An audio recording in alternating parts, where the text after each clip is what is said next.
Good afternoon, sir.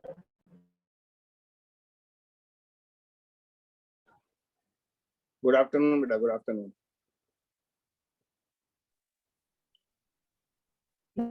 Good afternoon.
बच्चों screen दिखाई दे रही है आपको? Yes, sir. ठीक. Good afternoon, sir. Good afternoon, beta.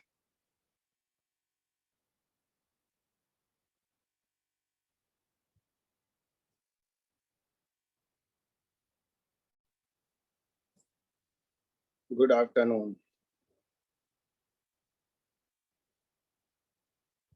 Good afternoon, sir. Good afternoon. Good afternoon.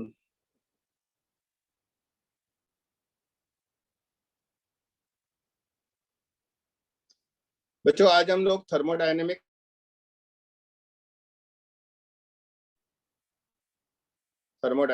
है ना?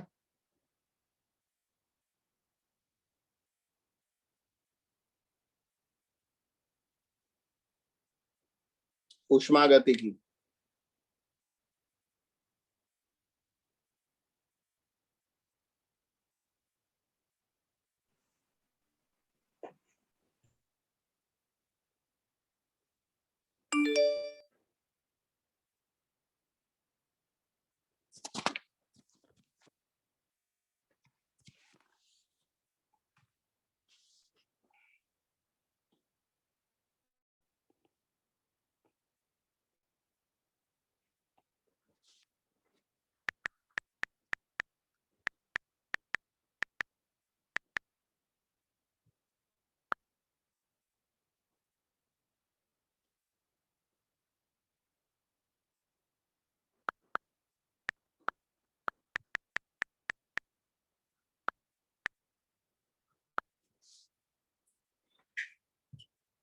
ओके बेटा.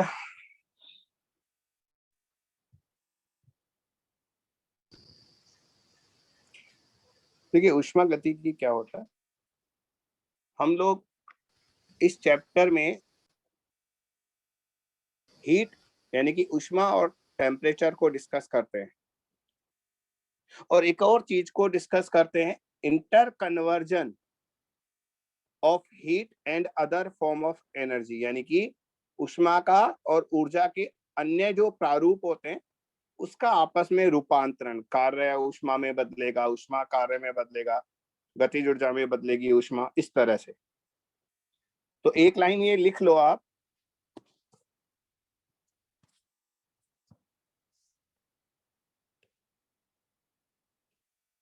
लिखो, thermodynamics is the branch of physics. Thermodynamics is the branch of physics which deals with the concept of heat and temperature, which deal with the concept of heat and temperature. Good evening, sir. Good evening, beta. And the interconversion of heat and other form of energy, and the interconversion of heat and other form of energy.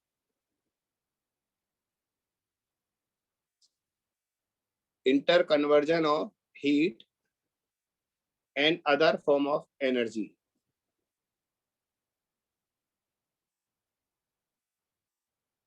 Hindi में लिखो बेटा। देखो, ऊष्मा गति की physics की वह शाखा है, ऊष्मा गति की भौतिकी विज्ञान की, फिजिक्स मतलब भौतिक विज्ञान की वह शाखा है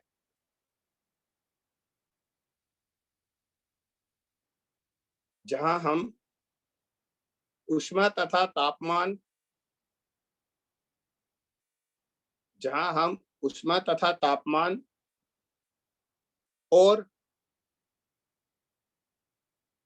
ऊष्मा तथा ऊर्जा के अन्य प्रारूपों का, ऊष्मा तथा ऊर्जा के अन्य प्रारूपों का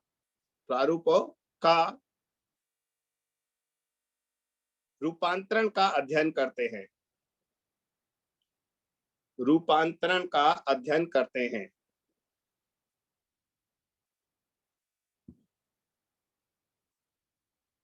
ठीक है बेटा, एक एनर्जी दूसरी एनर्जी में जाएगी, इस चीज को डिस्कस करते हैं हम। चलो, सबसे पहले लिखो थर्मल इक्विलिब्रियम।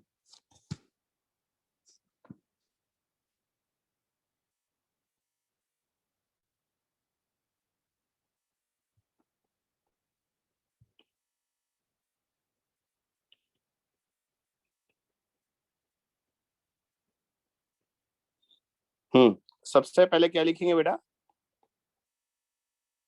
थर्मल इक्विलिब्रियम, तापीय साम्यावस्था।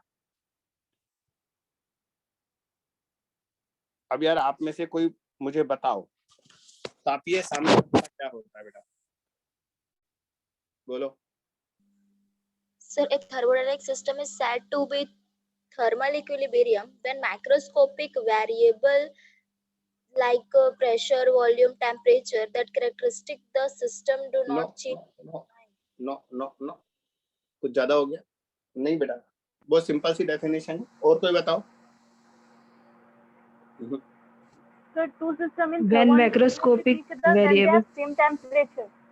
बेटा एक जने को आवाज आती है ना दूसरे की, तो फिलहाल दूसरा चुप हो जाए। बोलो बेटा, कोई एक जना बोलो। The two systems are said to be in thermal equilibrium with each other when they have same temperature. Yes, very simple, very simple. इनका आंसर सही है। If two bodies are called in thermal equilibrium if they have same temperature. यदि दो वस्तुओं का ताप समान है तो वो तापीय साम्यावस्था में कहलाती है। बहुत सिंपल है, लिख लो इसको। लिखो, two bodies are called in thermal equilibrium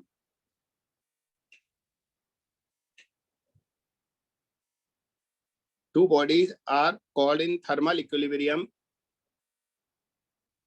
if they are at same temperature. Hindi में लिख लो, यदि दो वस्तुओं का ताप समान है तो वो तापीय साम्यावस्था में कहलाती है। यदि दो वस्तुओं का ताप समान है तो वह तापीय साम्यावस्था में कहलाती हैं। तो थर्मल इक्विलिब्रियम में होगा क्या? ताप तो समान होगा, उन दोनों वस्तुओं के बीच में आपस में ऊष्मा का आदान प्रदान नहीं होगा। हाँ, जब दो वस्तुएं तापीय साम्यावस्था में होती हैं तो आपस में ऊष्मा का आदान प्रदान नहीं करती। ये भी लिख लो, in thermal equilibrium there is no exchange of heat between the bodies. In thermal equilibrium, there is no exchange of heat between the bodies.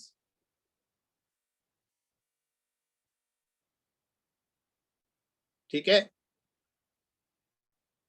ऊष्मीय तापीय अवस्था में वस्तुओं के बीच ऊष्मा का आदान प्रदान नहीं होता है।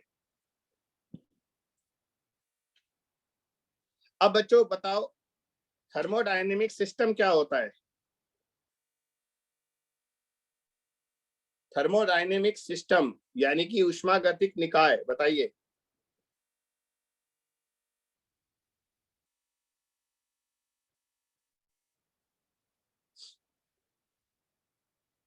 बोलो बेटा,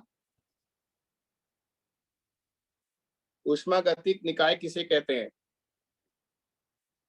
जैसे हम किसी बर्तन में, किसी कंटेनर में गैस लेंगे। हाँ बोलो बोलो बोलो थर्मोडायनेमिक बोलो। सिस्टम उसे कहते हैं, यहाँ पे हम थर्मोडायनेमिक प्रोसेस करते हैं, हाँ जहाँ चेंज होता है pressure, volume, temperature, thermodynamic process करते हैं।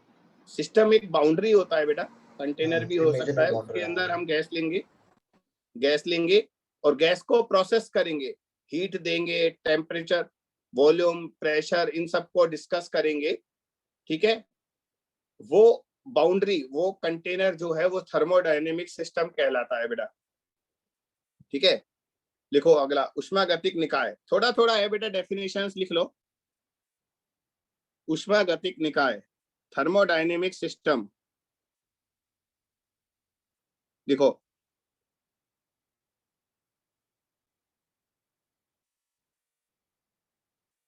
देखो, if A number of atoms और molecules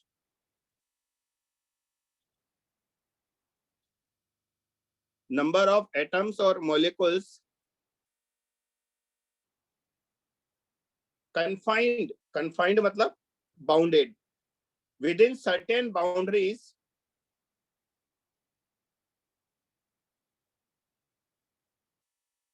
confined within a certain boundaries,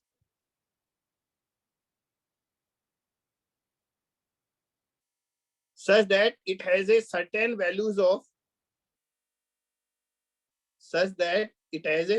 values of pressure, volume and temperature.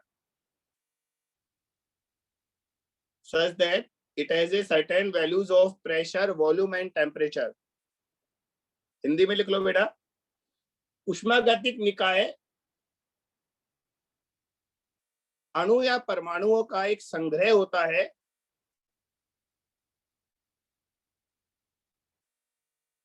अणु या परमाणुओं का एक संग्रह होता है जो किसी निश्चित बाउंड्री को कैसे लिखोगे? पात्र लिख लो, जो किसी पात्र में, बंद पात्र में या पात्र में बंद होता है। ठीक है ना, किसी बंद होता है तथा इसका एक निश्चित दाब, आयतन और ताप होता है, तथा इसका एक निश्चित दाब, आयतन तथा ताप होता है।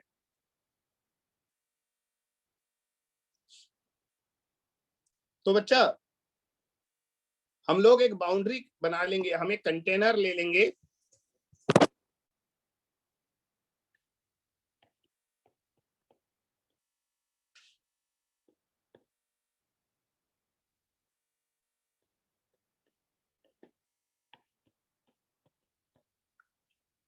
तो एक कंटेनर हमने ले लिया, इसमें पिस्टन लगा हुआ हो भी सकता है, नहीं भी हो सकता, कुछ भी है, दोनों चीजें हैं।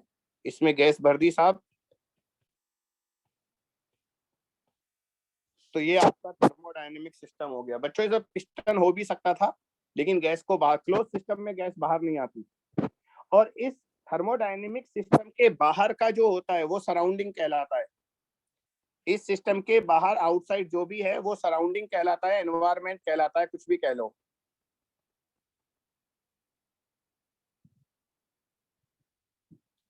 ठीक है,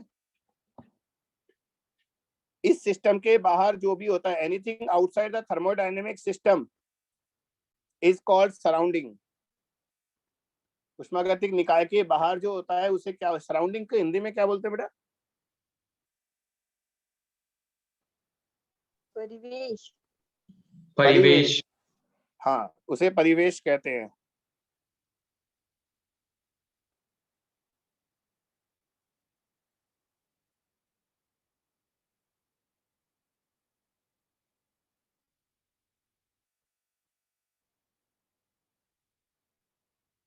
हेलो सर।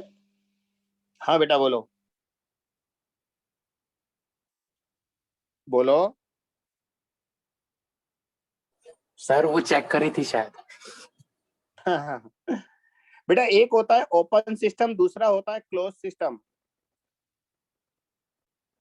ओपन सिस्टम हम उसे कहते हैं जिसमें गैस थर्मोडायनेमिक सिस्टम से बाहर आ सकती है, अंदर जा सकती है, मतलब गैस का नंबर ऑफ मोल्स फिक्स नहीं होते।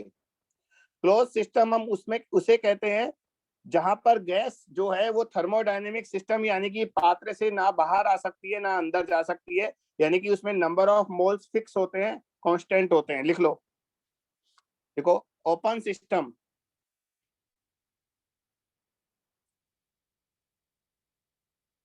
ओपन सिस्टम में लिख लो, in this system heat and matter both can be exchanged with surrounding.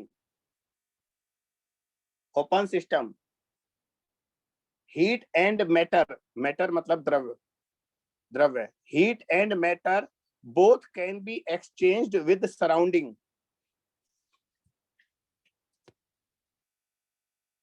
Both can be exchanged with surrounding. Hindi में लिखो लो बेटा, ओपन सिस्टम को क्या लिख लो, खुला निकाय। लिखो खुला निकाय।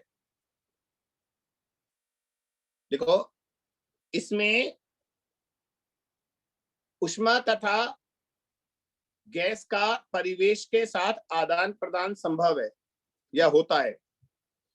खुली निकाय में क्या होता है, ऊष्मा तथा गैस, गैस मतलब द्रव्य, मैटर, पदार्थ, दोनों का परिवेश के साथ एक्सचेंज को क्या बोलेंगे, आदान प्रदान होता है। और क्लोज सिस्टम लिखो दूसरा, क्लोज सिस्टम, क्लोज सिस्टम में केवल ऊष्मा का, हीट का एक्सचेंज होता है बेटा, मैटर का नहीं होता, गैस का नहीं होता।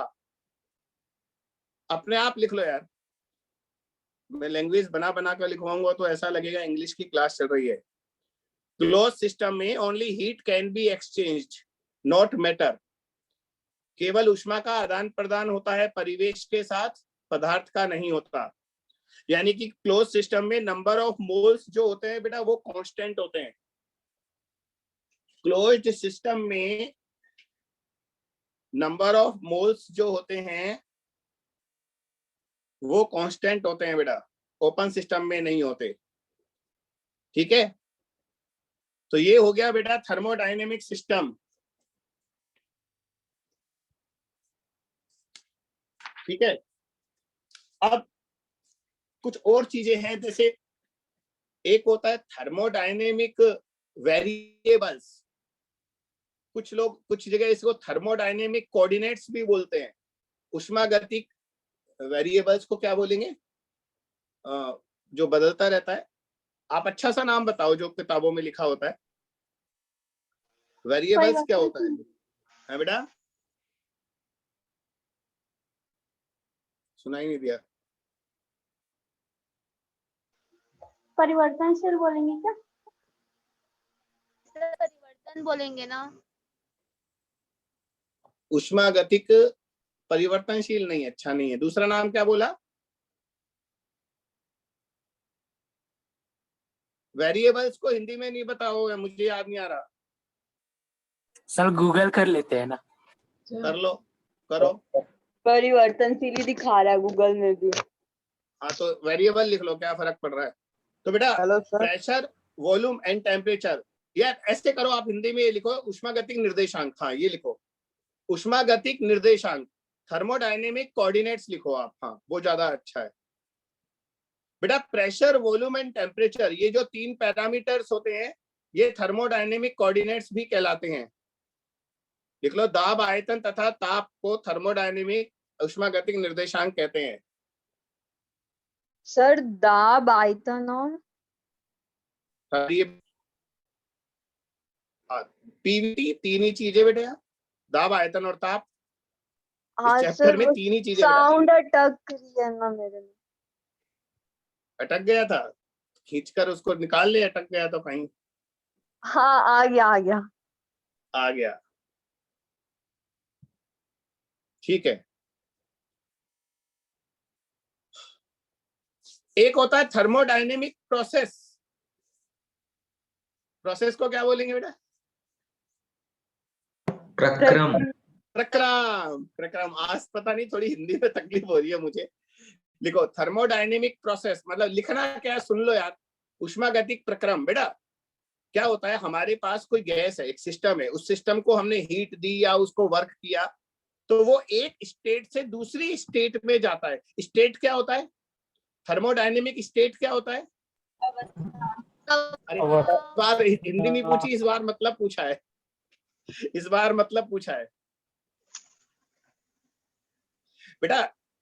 किसी गैस का एक निश्चित दाब, आयतन और ताप जो होता है वो उसकी एक स्टेट कहलाता है।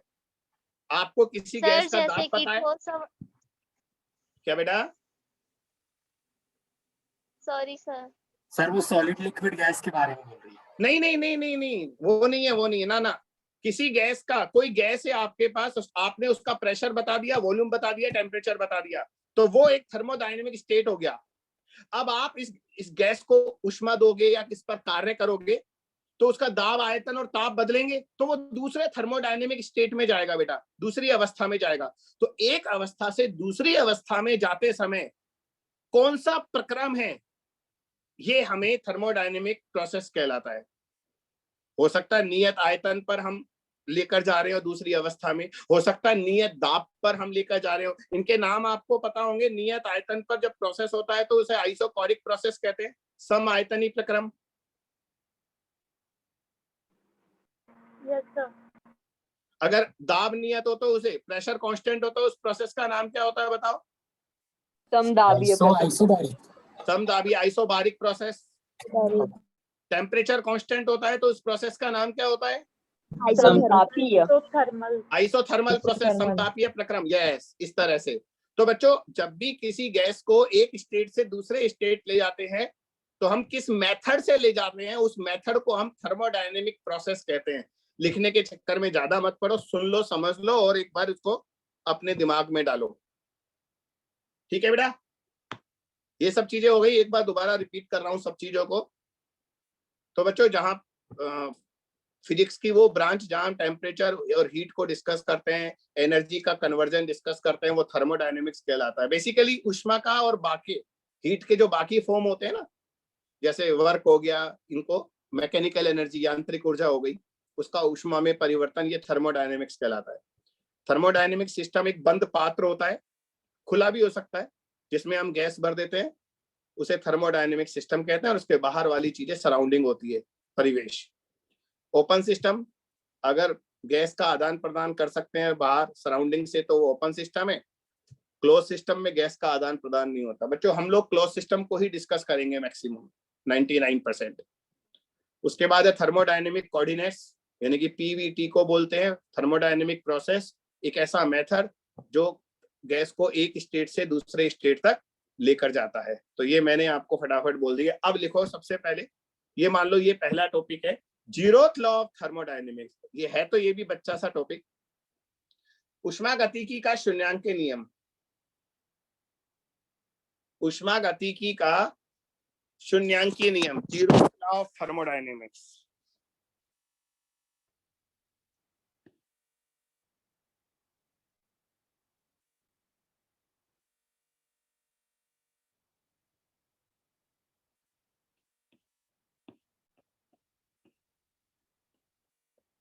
कोई इस पर प्रकाश डालेगा?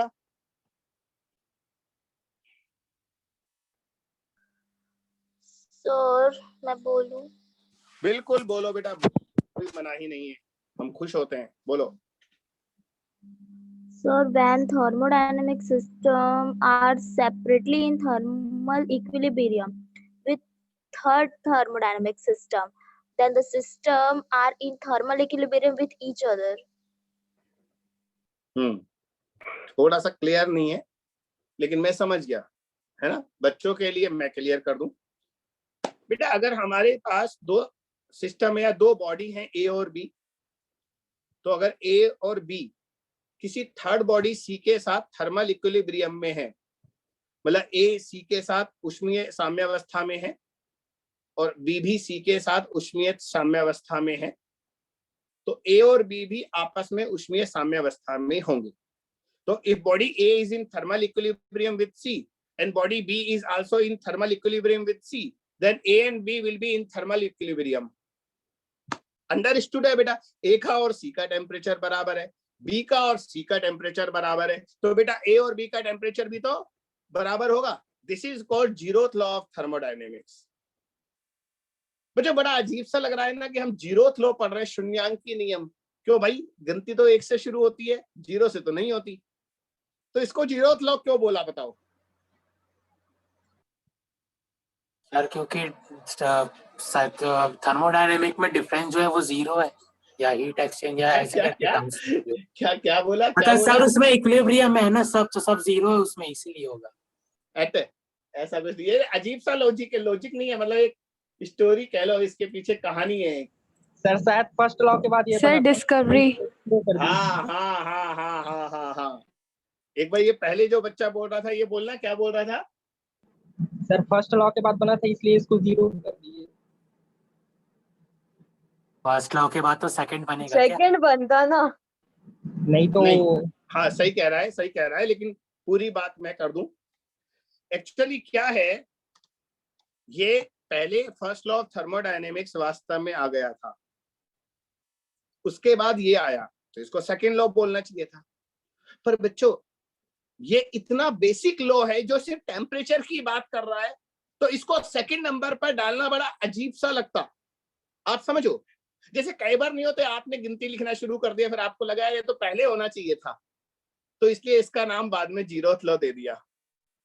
अब या तो उसको 1 को 2 करते, जो 1 दे दिया उसको 2 करते. अब पता नहीं इनके रूल्स होते होंगे कुछ, आई डोंट नो. तो जीरोथ लॉ की यही कहानी है कि ये फर्स्ट लॉ के बाद आया था, लेकिन इतना बेसिक लॉ था कि हम इसे सेकंड लॉ नहीं बोलना चाहते थे, इसलिए इसे जीरोथ लॉ ऑफ थर्मोडायनेमिक्स बोला.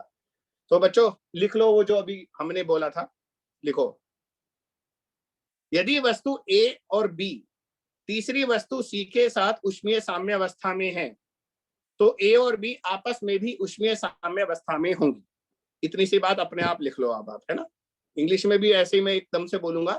If body A and B are in thermal equilibrium with third body C, then A and B will be in thermal equilibrium. That's it. ठीक है, लिख लो इसे.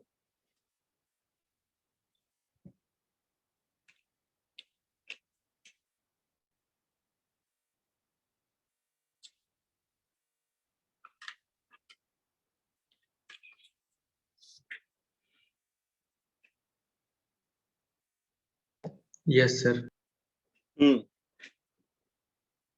अब लिखो इंटरनल एनर्जी ऑफ सिस्टम.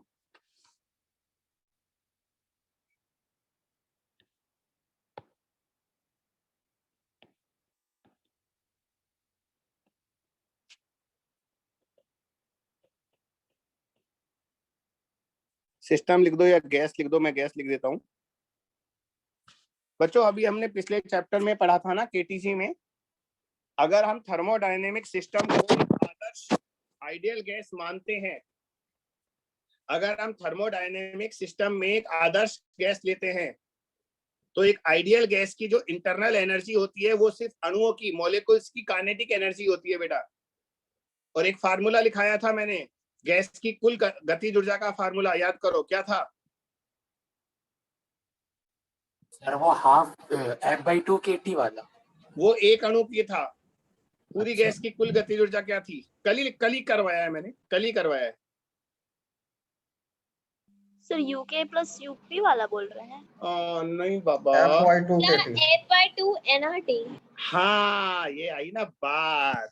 तो बेटा किसी भी गैस की कुल आंतरिक ऊर्जा उसके अणुओं की कुल गतिज ऊर्जा होती है, और वो वैल्यू होती है U बराबर F/2 nRT.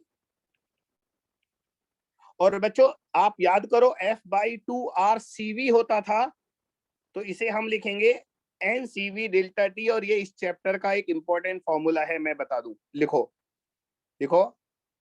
गैस की आंतरिक ऊर्जा उसके अणुओं की कुल गतिज ऊर्जा के बराबर होती है.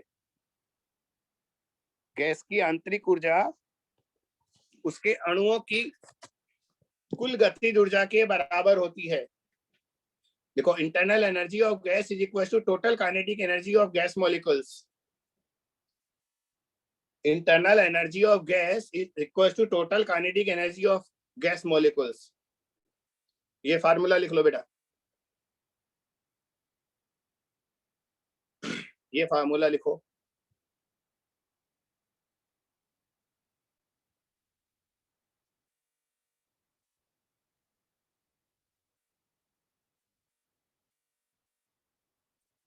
अब लिखो इसके बाद वर्क डन बाय गैस और वर्क डन बाय सिस्टम। बेटा अपना जो सिस्टम है ना वो गैस ही है, इसलिए मैं गैस ही बोलूंगा।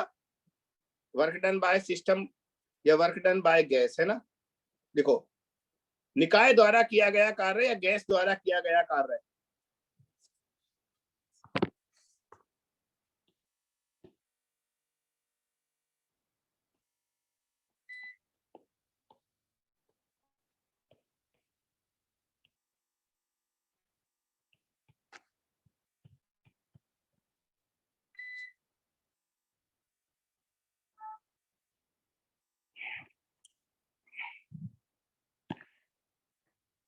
बच्चों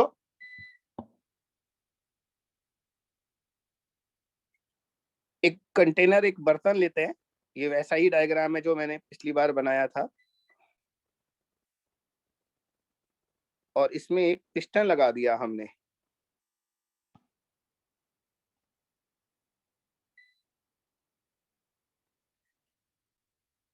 ये फ्रिक्शनलेस पिस्टन है बच्चा, जो ऊपर नीचे गति कर सकता है, लेकिन किसी तरह की ऊर्जा हानि इसमें नहीं होगी।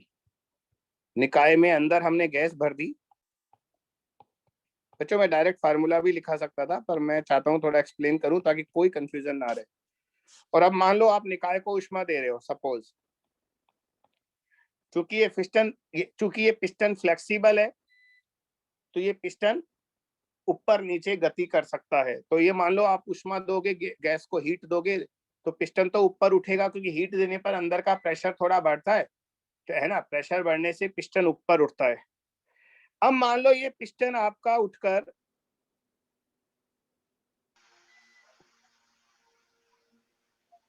ये H ऊंचाई तक चला गया। ये पिस्टन H ऊंचाई तक उठकर चला गया, तो बेटा इस पिस्टन को ऊपर उठाएंगे तो गुरुत्वाकर्षण के विरुद्ध कार्य करना पड़ेगा, तो निकाय कार्य करेगा। तो वर्क डन बाय सिस्टम क्या होगा बेटा, थोड़ा सा मैकेनिक्स है। वर्क डन बाय गैस क्या होगा, ये mgh, बोलो, बल गुणा विस्थापन। पिस्टन का मास अगर m है तो कितना वर्क करना पड़ेगा गैस को। बेटा ऐसे चुप नहीं रहो, मुझे बेकार लगता है। Yes sir. इतना चुप रहोगे तो मैं भी चुप हो जाऊंगा, फिर दोनों चुप आराम से चुप चुप चुप चुप खेलेंगे अपन, है चुप्पी चुप्पी खेलेंगे। फिर तुम भी चुप, मैं भी चुप, सब चुप चुप, पूरा संसार चुप, है ना। तो अगर चुप रहोगे तो हम भी चुप हो जाएंगे, देख लो। तो मैं कह रहा था इस पिस्टन का अगर द्रव्यमान m है तो पिस्टन को h ऊपर उठाने में कितना वर्क डन होगा, mgh। Yes sir. हाँ या ना, ठीक है।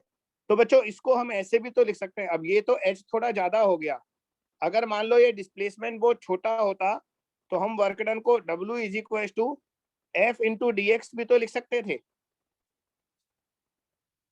Yes sir. Yes sir. और वर्क डन, हाँ work done force into displacement होता है। mgs से तो मैंने समझाने की कोशिश की। फोर्स होता है प्रेशर इंटू एरिया।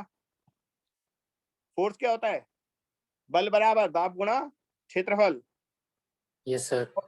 और बच्चों प्रेशर इंटू एरिया, अब देखो एरिया यानी कि पिस्टन का क्षेत्रफल गुणा पिस्टन का विस्थापन। तो हम ये नहीं बोल सकते आयतन में वॉल्यूम। परिवर्तन। यस सर बोल सकते हैं। भाई हम जानते हैं अगर पिस्टन का एरिया A है और पिस्टन ऊपर उठ रहा है dx, चलो मैं ना डी ही लिख दूं,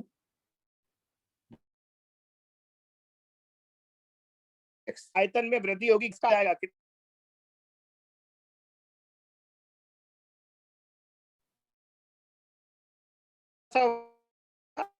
ज्यादा डिस्प्लेसमेंट इंटीग्रेट करना पड़ेगा। और ये फार्मूला आपके इस पूरे चैप्टर में काम आएगा। और नीचे हम लिख देते हैं V1 से V2, नीचे लिख दो, लिमिट लगा दो V1 से V2। पहले आयतन V1 था गैस का, फिर V2 हो गया। This is work done by the gas. ये mgh वाला हटा देता हूं, ये तो समझाने के लिए बोला था मैं। तो बच्चों जब हम किसी गैस को उष्मा देते हैं ना बेटा, तो वो पिस्टन को ऊपर उठाता है, उसके लिए गैस को कार्य करना पड़ता है। तो आपको वो वर्क डन जो है, वो कार्य है, वो इस फार्मूले से निकलेगा, इंटीग्रल PdV। ध्यान रखना।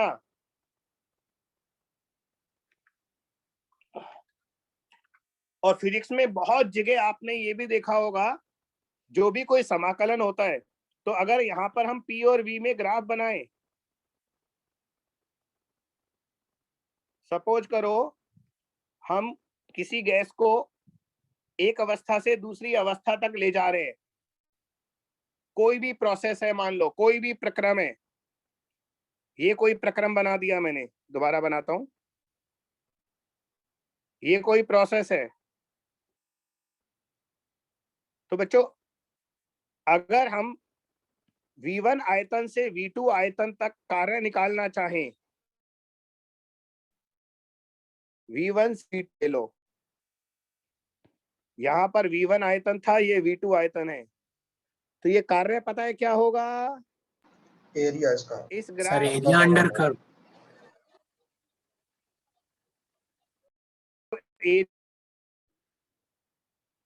ये जो एरिया होगा बेटा, ये वर्क डन होगा। ग्राफ में नीचे का जो क्षेत्रफल है, एरिया अंडर द कर्व लिख लो।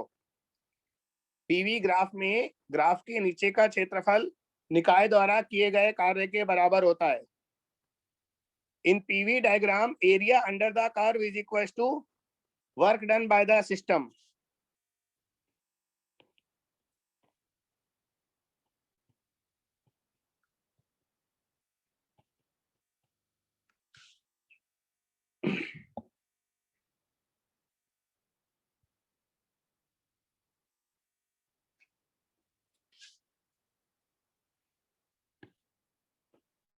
अब शुरू हो रहा है हमारा main law, first law of thermodynamics.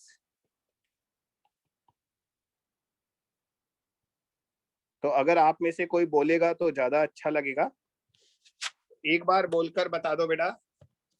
First law of thermodynamics क्या होता है? कंजर्वेशन ऑफ एनर्जी होता है। एनर्जी के कंजर्वेशन ऑफ एनर्जी पर बेस्ड होता है, ये बात सही है। एनर्जी कंजर्वेशन पर आधारित होता है, ऊर्जा संरक्षण पर आधारित होता है, ये बात सही है, लेकिन पूरा बोलो क्या होता है अगर आता है तो।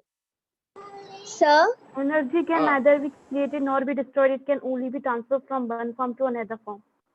बेटा मैं एनर्जी कंजर्वेशन नहीं पूछ रहा, फर्स्ट लॉ ऑफ थर्मोडायनेमिक्स पूछ रहा हूँ। sir, मैं बोलूं? बोलो बेटा बोलो। Sir, if some heat is supplied to the system which is capable of doing work, then quantity of heat absorbed by the system will be equal to sum of increase in its internal energy and external work done by the system on the surrounding. Work done by the system on the surrounding. Absolutely correct. Very good. नाज़बानों ने बहुत ही अच्छे तरीके से बोला है। मैं इसे थोड़ा एक्सप्लेन भी कर दूं। बच्चों हमारे पास एक थर्मोडायनेमिक सिस्टम है, उष्मागतिक निकाय, और अगर हम उस सिस्टम को कोई हीट देते हैं, उष्मा देते हैं, तो हम जो उसको उष्मा देंगे वो दो तरह से काम आएगी। कुछ उष्मा तो उस सिस्टम की इंटरनल एनर्जी, आंतरिक ऊर्जा को बढ़ा देगा, तापमान बढ़ जाएगा ना गैस का, और बची हुई उष्मा पिस्टन को उठाने में काम आ जाएगी। तो ऐसा बोलो, जब हम किसी सिस्टम को उष्मा देते हैं तो कुछ तो उसकी आंतरिक ऊर्जा में वृद्धि कर देता है, बाकी निकाय द्वारा सराउंडिंग यानी कि परिवेश पर किए गए कार्य के बराबर होता है। यार ये परिवेश मुझे अच्छा नहीं लग रहा, वातावरण बोल ले, वातावरण ज्यादा अच्छा है ना, एनवायरमेंट, सराउंडिंग। तो लिखो, लिखना शुरू करो। इसका एक डायग्राम बना लेते हैं। डायग्राम ऊपर वाला ही कॉपी कर लाएं, ये वाला डायग्राम ही कॉपी कर लें।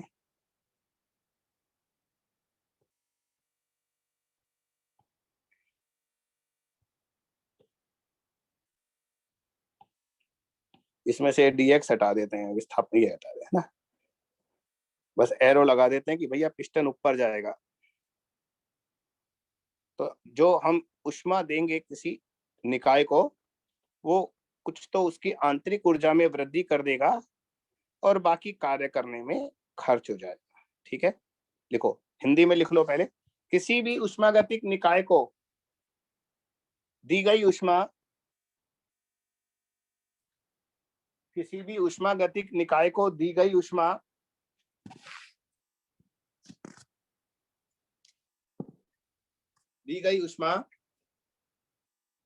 निकाय की आंतरिक ऊर्जा में वृद्धि, निकाय की आंतरिक ऊर्जा में वृद्धि और निकाय द्वारा परिवेश पर किए गए कार्य के योग के बराबर होता है। निकाय द्वारा परिवेश पर किए गए कार्य के योग के बराबर होता है। इंग्लिश में लिखो बेटा, heat given to any thermodynamic system is equals to, heat given to any thermodynamic system is equals to sum of change in internal energy of system is equals to sum of change in internal energy of system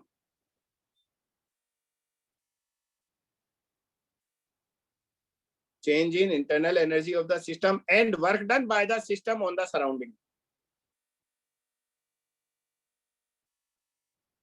Work done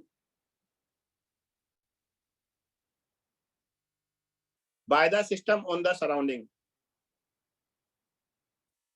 बच्चों, by chance chemistry में भी thermodynamics आपका चल ही रहा है, और मैं सुन रहा हूं सर कह रहे थे जो अपन लोग फिजिक्स में थर्मोडायनेमिक्स पढ़ रहे हैं वो आगे पढ़ाएंगे।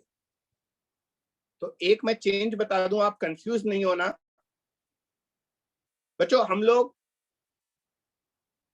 निकाय द्वारा सराउंडिंग वातावरण पर किया गया कार्य जो होता है W, उसे धनात्मक लेते हैं, पॉजिटिव लेते हैं। केमिस्ट्री में सराउंडिंग वातावरण द्वारा निकाय पर किया गया कार्य जो होता है उसको धनात्मक लेते हैं। इंग्लिश में बोल दूं, जो फिजिक्स में वर्क डन बाय सिस्टम जो होता है, work done by the on the surround. Sir voice बहुत अटक रही है आपकी। ऑन द सिस्टम जो होता है उसे सर पॉजिटिव लेते हैं। पॉज हो रहा है। सर वॉइस अटक रही है। रुको,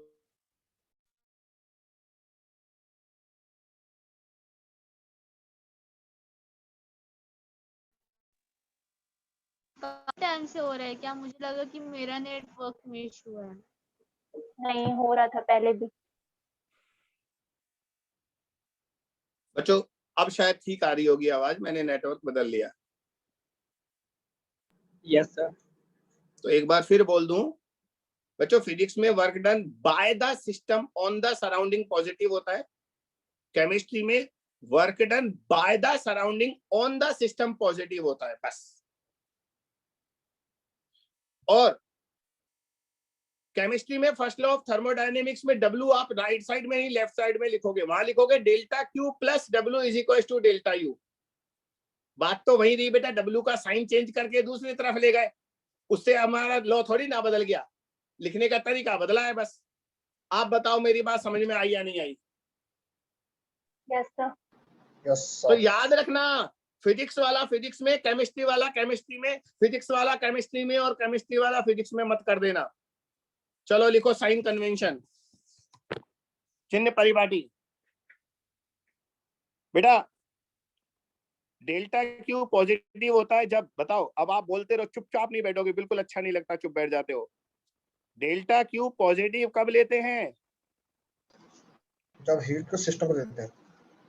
जब हीट सिस्टम को देते हैं, यानी ऐसा बोलो कि मतलब जब सिस्टम हीट बाहर से लेता है। लिखते जाओ लिखते जाओ लिखते जाओ। डेल्टा Q पॉजिटिव, एरो के आगे लिख दो। Sir heat given to system ऐसा लिख सकते हैं? हाँ, when heat is given to system, जब ऊष्मा निकाय को दी जाती है। और उल्टा कर लो, डेल्टा Q नेगेटिव होगा when heat is rejected by the system.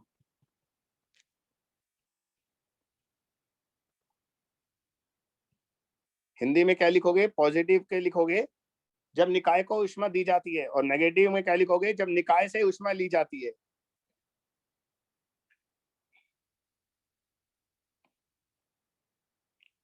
बहुत इंपॉर्टेंट है ये sign convention. Delta U positive कब होगा?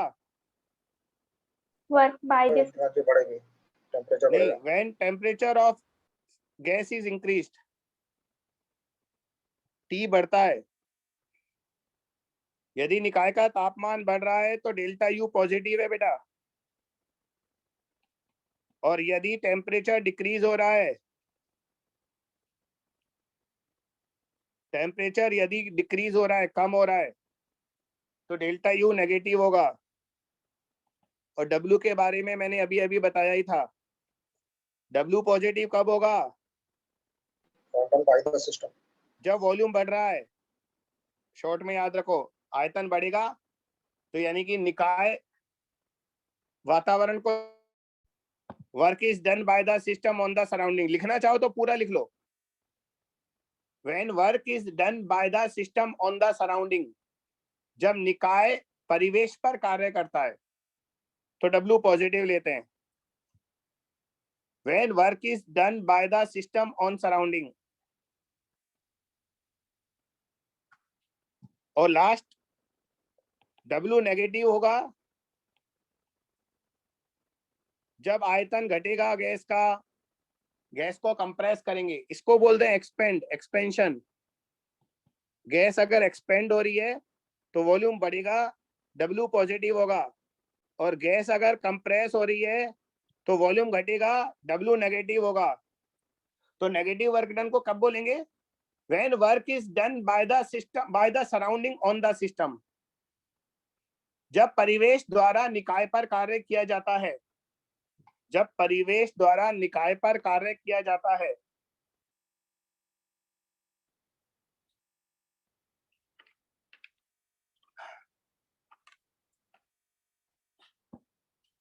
अब बोलो बेटा क्या पूछना है इसमें, जो भी पूछना है पूछ लो, बाद में कोई गड़बड़ नहीं चाहिए अपन को।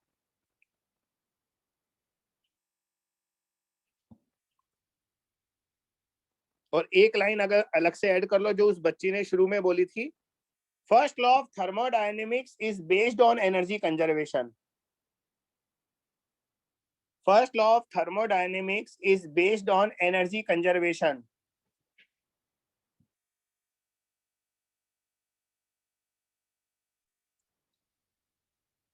है ना?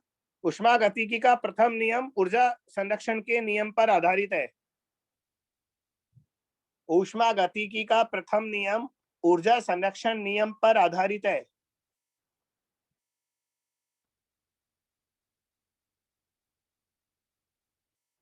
बच्चों एक और बात बता दूं, इंपॉर्टेंट है, ये W, delta Q, delta U और डब्ल्यू, जो तीन चीजें हैं ना, इनमें से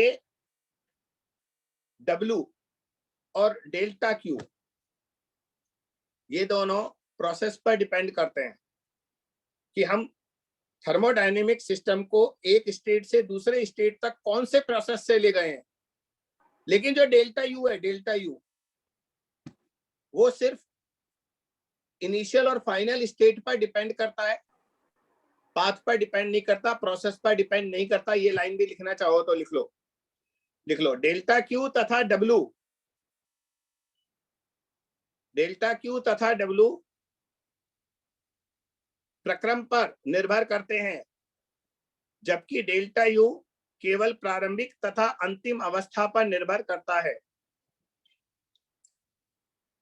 डेल्टा क्यू तथा डब्ल्यू प्रक्रम पर निर्भर करते हैं, कौन सा प्रोसेस है, जबकि डेल्टा यू केवल प्रारंभिक तथा अंतिम अवस्था पर निर्भर करता है। इंग्लिश में लिख लो बेटा, delta Q and W depends on the process, depend on the process, whereas delta U only depends on initial and final state. Delta U only depends on initial and final state.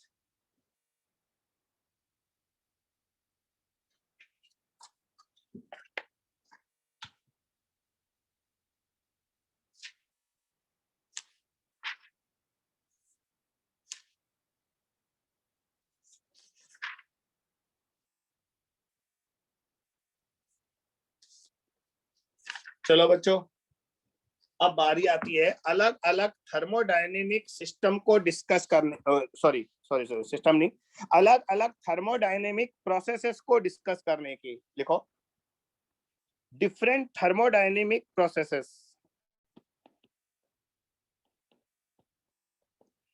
Different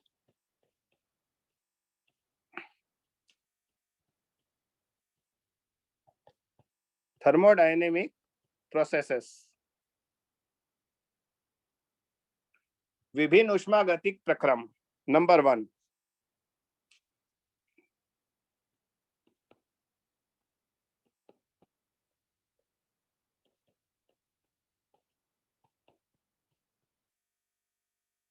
विभिन्न उष्मागतिक प्रक्रम, isochoric process, सम आयतनी प्रक्रम।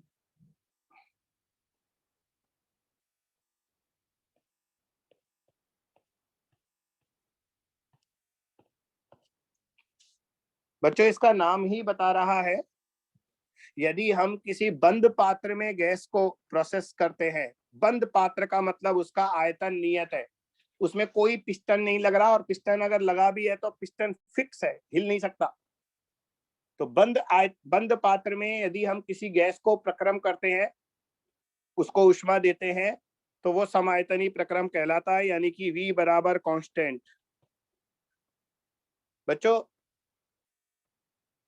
जो ideal gas equation है उसके accordingly अगर volume constant है, V अगर constant है, तो मतलब P समानुपाती T हो जाएगा, यानी कि P1 अपॉन T1 बराबर P2 अपॉन T2 हो जाएगा। ये कौन से लॉ के इक्विवेलेंट है बताओगे?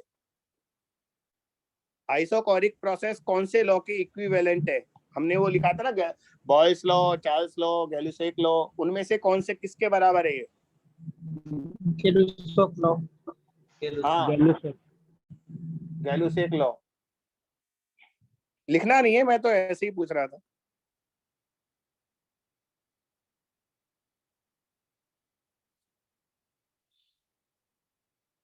बच्चों, इसका पीवी डायग्राम कैसा बनेगा? Sir straight line. यहाँ पर वॉल्यूम लेते हैं, यहाँ पर प्रेशर लेते हैं, और स्ट्रेट लाइन बेटा बहुत तरह की होती है, थोड़ा सा इंफॉर्मेशन ज्यादा दिया करो ना। स्ट्रेट लाइन ये भी होती है, स्ट्रेट लाइन ये भी होती है, स्ट्रेट लाइन ये भी होती है, ये भी होती है, ये सारी स्ट्रेट लाइन है। वर्टिकल वाले।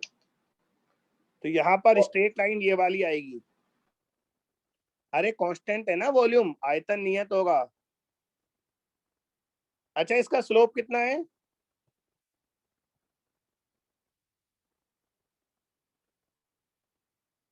अब देखो फिर चुप हो गए, तुम भी चुप, हम भी चुप, सब चुप। बस तूने ही जिम्मेदारी ले रखी है इन सबकी, है ना? बस यही बोलता रहता है, जतिंदर की आवाज आती है या इसकी आवाज आती है। स्लोप 90 नहीं होता बेटा, स्लोप इनफाइनाइट बोलते हैं। एंगल 90 है, स्लोप 1090 इनफाइनाइट होता है, अनंत।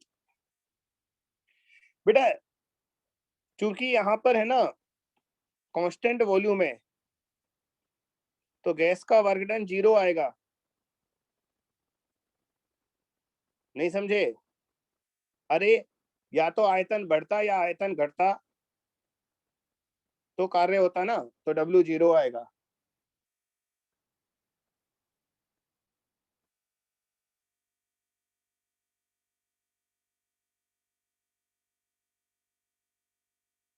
सर V1 और V2 तो सेम ही है ना लास्ट में, तो लास्ट में जाके वो कैंसिल हो जाएगा, मतलब 0 हो जाएगा। Sir hello,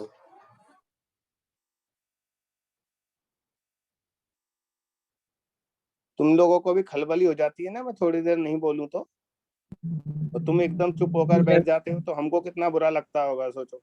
sir this is wrong sir, ये गलत बात है। हाँ, गलत बात है बेटा, गैस का वॉल्यूम चेंज ही नहीं हुआ, V1 V2 इक्वल होगा ये नहीं बोलना चाहिए। इक्वल तो तब भी हो सकता था जब पहले वॉल्यूम बढ़ता और बाद में घटकर सेम हो जाता।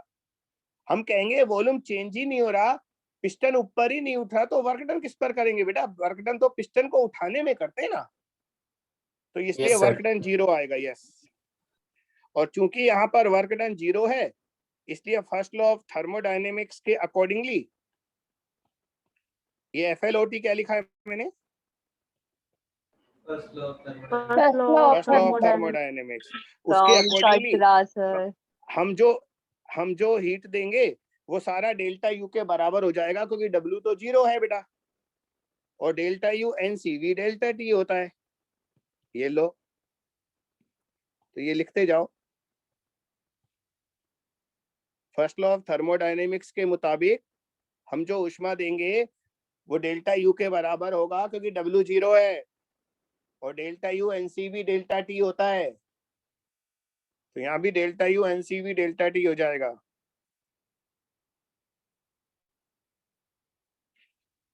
बच्चों क्वेश्चन जो मैं करवाऊंगा ना, ये सब चीज पूछूंगा आपसे, याद रखना। इसलिए अभी सब ढंग से सुन लो, समझ लो इन चीजों को।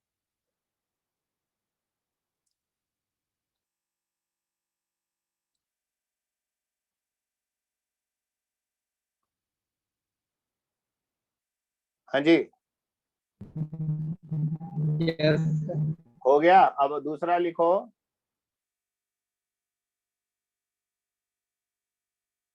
Isobaric process.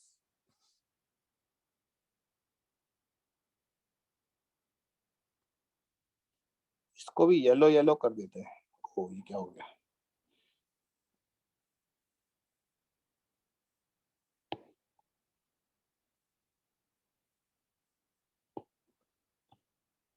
Yellow yellow yellow dirty fellow. Number 2, isobaric process.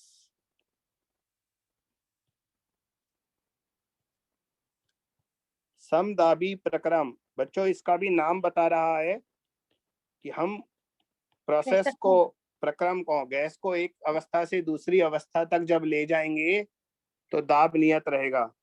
बेटा मैंने आपको पहले KTG में बताया था ना, दाब नियत कैसे रखते, याद है?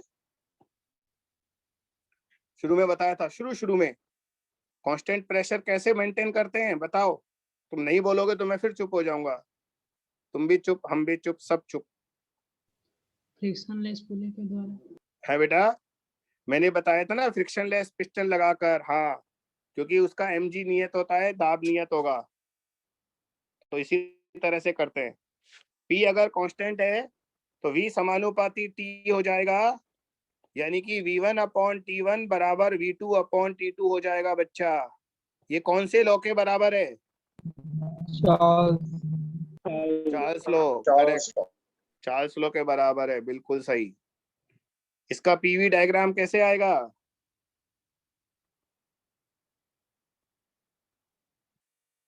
चुप नहीं रहोगे? चुप नहीं रहने दूंगा मैं। इसका सर, PV डायग्राम कैसे आएगा बेटा? सर हॉरिजॉन्टल में आएगा, मतलब एक्स एक्सिस के पैरेलल। हाँ, तो तू वर्टिकल क्यों बोला? सॉरी सर, वो फिसल गया सर। हाँ हाँ, ज्यादा नहीं फिसल जाए, ध्यान रखना, चोट लग जाएगी। और बच्चा अगर वर्क डन निकालना है, एरिया अंडर द कर्व लेंगे, तो ये जो एरिया, ये जो क्षेत्रफल आएगा, ये W होगा। ठीक है। अच्छा, इस लाइन का स्लोप कितना है? सर 0 है। 0 है। ये डायरेक्ट क्वेश्चंस हैं, मैं मजाक नहीं कर रहा, ऐसे ध्यान रखना ही। अगर वर्क डन की वैल्यू निकालेंगे तो क्या आएगा?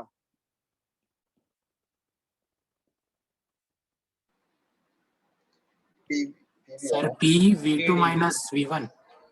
Yes, P V2 minus V1, यानी कि P डेल्टा V। और बेटा P V2 को nRT2 लिख सकते हैं, P V1 को nRT1 लिख सकते हैं। तो ये आएगा nRT2 माइनस T1, यानी कि nR डेल्टा T। ठीक है, लिख लो। This is work done in isobaric process. अब अगर फर्स्ट लॉ ऑफ थर्मोडायनेमिक्स लगाते हैं यहाँ पर, तो बेटा हम जानते हैं डेल्टा Q बराबर डेल्टा U प्लस W होता है। अब ढंग से देखना मैं क्या लिखूंगा यहाँ। Delta U NCV delta T होता है हमेशा, बेटा डेल्टा यू कभी प्रोसेस पर डिपेंड नहीं करता, इसका फिक्स वैल्यू है ये, जो मैं हर बार यही लिखूंगा, देख लेना। और डब्ल्यू आपने निकाला, एन आर डेल्टा टी निकाला, दोनों को सॉल्व कर लो तो अंदर आएगा सीवी प्लस आर। और याद है सीवी प्लस आर क्या होता है? सीपी। सीपी। हाँ, तो आइसोबारिक प्रोसेस में जो डेल्टा क्यू होता है वो एनसीपी डेल्टा टी होता है, ये भी अलग से याद कर लेना, याद तो करने पड़ेंगे बेटा। वो तो सिर्फ मैकेनिक्स और वो थर्मो इलेक्ट्रोमैग्नेटिज्म फिजिक्स का ऐसा ब्रांच था जहां हमें रटने की जरूरत नहीं पड़ती थी, बाकी काफी जगह रटने की जरूरत पड़ती है।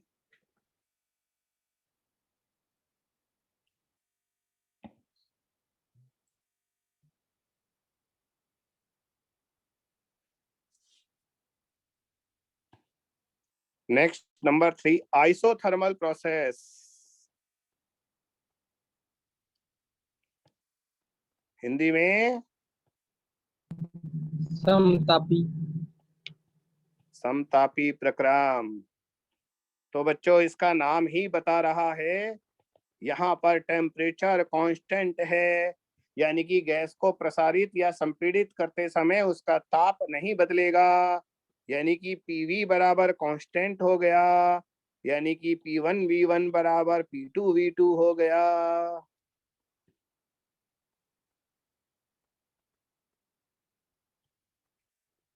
और ये कौन से लॉ के तुल्य है?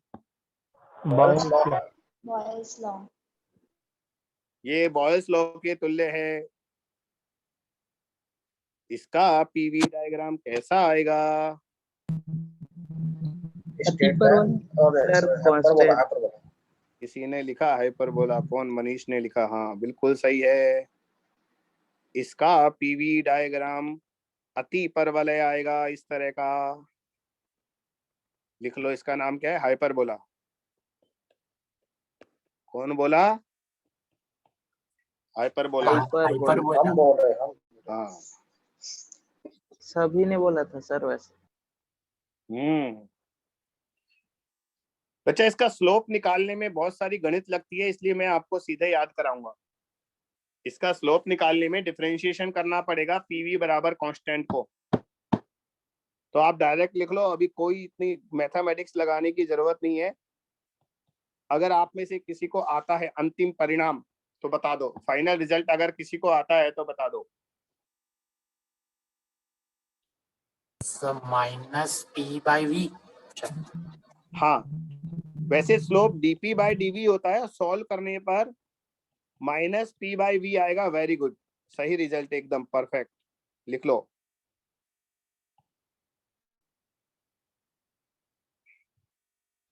-p/v। ठीक है बंधु? Yes yes sir. सर। अब वर्क डन। बेटा वर्क डन निकालने के लिए हमें थोड़ा सा मेहनत करना पड़ेगा। वर्क डन pdv होता है। अब इसे इंटीग्रेट करने के लिए मैं p को nRT/v लिखूंगा, और nRT कांस्टेंट है ना, टेम्परेचर कांस्टेंट है, उसे बाहर ले लूंगा, अंदर बचेगा 1/v। और आपको शायद याद हो 1/v का इंटीग्रेशन लॉग होता है, log v। लॉग। हाँ फिर सर, याद बेटा है याद। फिर लिमिट लगाएंगे, log v2 minus log v1, log v2/v1 होता है।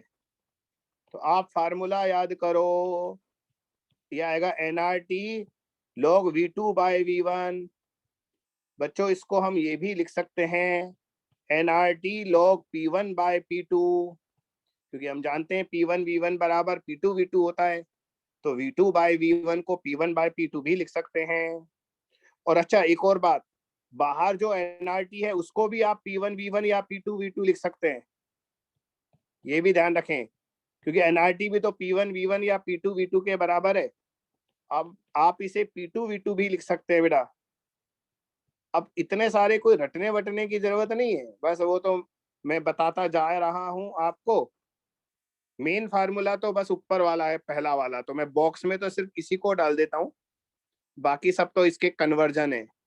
सर किसी किसी बुक में 2.303 वाला भी लफड़ा आता है, वो क्या है? तेरे को थोड़ी सी शर्म आनी एलएन चाहिए। को लॉग ये में वो log base एलएन 10 को है। लॉग 10 मतलब में फिर चेंज कर कन्वर्जन देगा। फिर किसमें होता है, चुप E रह। या 10 फिर ऐसा पूछ रहा है। अगर बायो वाले कोई पूछते ना तो अच्छा लगता, तू पूछ रहा है बहुत गंदा लग रहा है भैया। ओए ये एलएन जो होता है, सुन लो, log base एलएन वो एक्स जो log 10 होता में है चेंज होगा। ये बेटा लॉग ई बेस होता है। हाँ, और जब लॉग ई बेस को लॉग 10 बेस में कन्वर्ट करते हैं तो ये 2.303 आता है। लेकिन बच्चों अब आधुनिक जमाना है, अब इसको कन्वर्ट करने की जरूरत नहीं पड़ती। अब जो क्वेश्चन आते हैं उसमें किसी भी क्वेश्चन में आप 100 क्वेश्चन कर लेना, देखता हूं कितने क्वेश्चन में आपको कन्वर्ट करना पड़ेगा। कन्वर्ट करना ही नहीं पड़ेगा, ऐसे क्वेश्चन बनाए जाते हैं। तो बेटा लॉग बेस ई को जब बेस 10 में कन्वर्ट करते हैं तो 2.303 से मल्टीप्लाई करते हैं। लेकिन मैंने नहीं देखे ऐसे कोई क्वेश्चन जिसमें ये कन्वर्ट करना पड़ता हो। उसका कारण है बेटा, आप है ना कन्वर्ट करने की जगह ये याद कर लो, log 2 की वैल्यू बताओ, ln2 कितना होता है? 0.69 0.693। अब एलन, पता सॉरी सुनो, पहले कन्वर्जन क्यों करवाते थे? पहले क्या लफड़ा होता था, हमें log ln2 की जगह log 2 की वैल्यू 0.3010 पता होती थी। ये देखो क्या होता था, जो टेबल होती थी ना, टेबल मिलती थी उसमें log 2 की ln2 की जगह log 2 की वैल्यू होती थी, तो बच्चों को ये वैल्यू याद होती थी। अब इसको इसमें कन्वर्ट, log ln2 में कैसे कन्वर्ट करें वो देखो। तो ln2 को हम पहले लिखेंगे 2.303 log 2 बेस 10, फिर 2.303 आएगा और log 2 की वैल्यू है 0.3010 और इसको मल्टीप्लाई करोगे 0.693 आएगा। अरे इससे अच्छा है वो डायरेक्ट ही याद कर लो ना। ये लो बच्चों, मैंने आपको घनी सारी मैथमेटिक्स पढ़ा दी आज log वाली।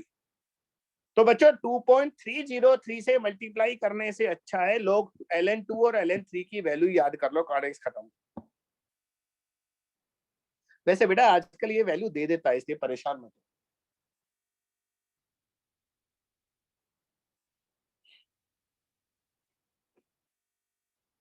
बेटा वर्क डन निकाल लिया अपन ने, स्लोप निकाल लिया, और क्या रह गया? अब फर्स्ट लॉ ऑफ थर्मोडायनेमिक्स लगा दो। फर्स्ट लॉ ऑफ थर्मोडायनेमिक्स और लगा दो।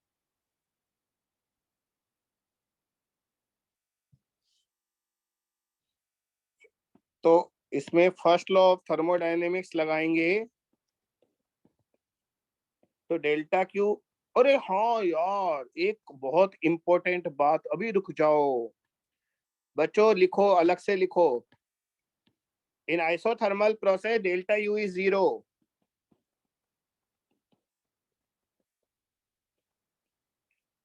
इन आइसोथर्मल प्रोसेस समतापीय प्रक्रम में, अरे मेरा बच्चा तापमान नियत होता है ना, टेम्परेचर कांस्टेंट होता है, तो बच्चों एनसीवी डेल्टा टी 0 आ जाएगा ना, डेल्टा टी 0 होगा। तो ये एक इम्पोर्टेंट डिस्कशन है। अब लगाएंगे फर्स्ट लॉ ऑफ थर्मोडायनेमिक्स। अब बच्चों डेल्टा यू तो 0 हो गया, यानी कि डेल्टा यू बराबर डब्ल्यू आ गया, और डब्ल्यू के ऊपर फार्मूला लिख ही चुके हम। चलो दोबारा लिख देते हैं, nRT log V2 by V1। तो बच्चों ये भी एक इम्पोर्टेंट इश्यू था, डिस्कशन था कि डेल्टा यू 0 होता है, डेल्टा यू 0 होता है, इसलिए डेल्टा क्यू बराबर डब्ल्यू आ गया।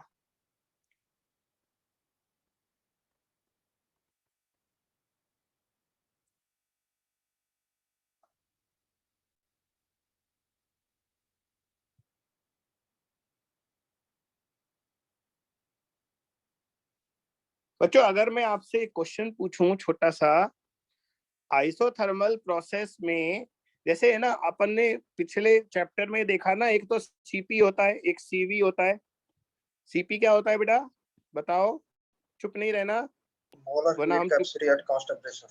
तू थोड़ी देर शांति रखा कर यार, ये दोनों के दोनों चूं चपड़ करते रहते हैं और बाकी आराम से मजे लेते रहते हैं। हले खटिया में सो गए होंगे सारे के सारे जाकर, है ना, राधे देख रहे होंगे।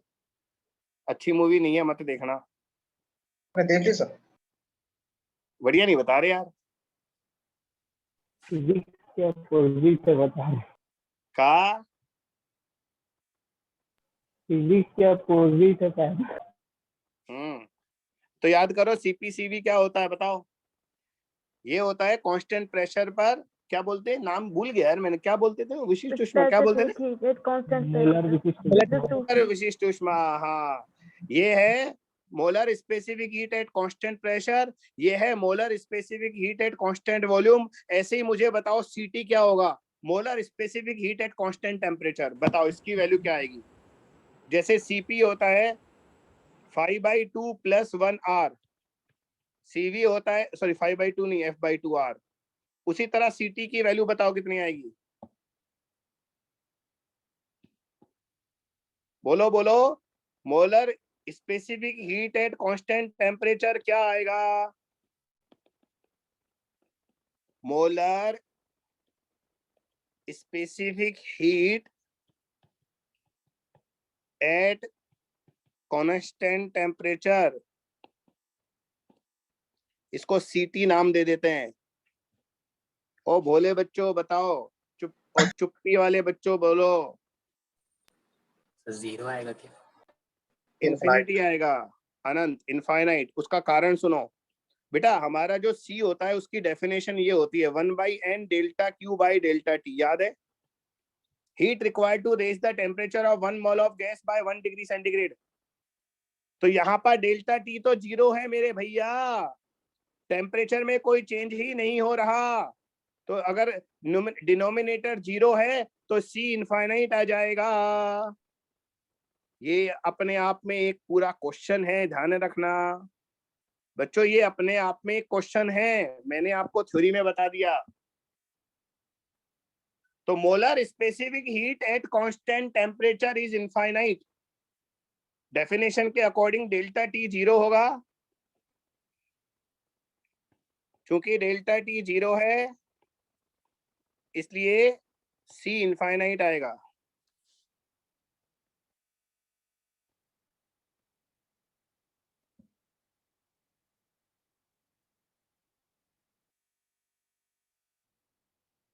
वैसे है ना, आप चुप रहकर सिलेबस को जल्दी खत्म होने में बहुत मदद कर रहे हो, थैंक यू, आपकी सहायता के लिए बहुत बहुत धन्यवाद। क्योंकि अगर आप क्वेश्चन पूछते तो हमें समय ज्यादा लगता, इसलिए आप चुप है कि जल्दी सिलेबस खत्म हो जाए, परंतु ये नहीं आप समझ रहे कि आपका बहुत बड़ा नुकसान है, ना जवाब देते हो ना कुछ पूछते हो। बच्चों इसके बाद नंबर 4 कल पढ़ेंगे, एडियाबैटिक प्रोसेस। हिंदी में क्या बोलते हैं? रुद्धोष्म प्रक्रम। क्या खतरनाक नाम है यार, रुद्धोष्म प्रक्रम। रुद्धोष्म प्रक्रम वो होता है जिसमें ऊष्मा का कोई आदान प्रदान नहीं होता। पर रहने दो, आज नहीं पढ़ेंगे, कल पढ़ेंगे, क्योंकि शुरू करने का मतलब है भी यार पूरा करो, पूरा तो होगा नहीं, उसमें और भी डिटेल है, आइसोथर्मल से भी ज्यादा डिटेल है। कल तक के नोट्स मिल गए ना आपको? Yes sir. चलो टेस्ट की तैयारी हो गई? अरे यार एक बार याद दिलाना, मैंने टेस्ट बना तो दिया परंतु कंफर्म कर लूं। एक तो वेव ऑप्टिक्स आ रहा था, यस। एक कैलोरीमेट्री,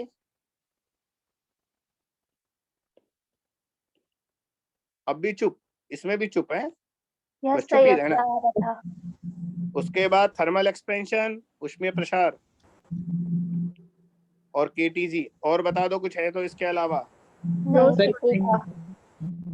बस यही पेपर बनाया है मैंने। चलो बढ़िया, तैयारी करो, परसों टेस्ट है। कल एक काम करेंगे, कल डाउट लेकर आना, डाउट भी कर लेंगे, है ना? Yes sir. हाँ कल डाउट भी लेकर आना, डाउट नहीं पूछोगे तो अपन आगे पढ़ाना शुरू कर देंगे, हमेशा यही करते हैं। चलो बच्चा, thank you sir. Okay, thank you sir.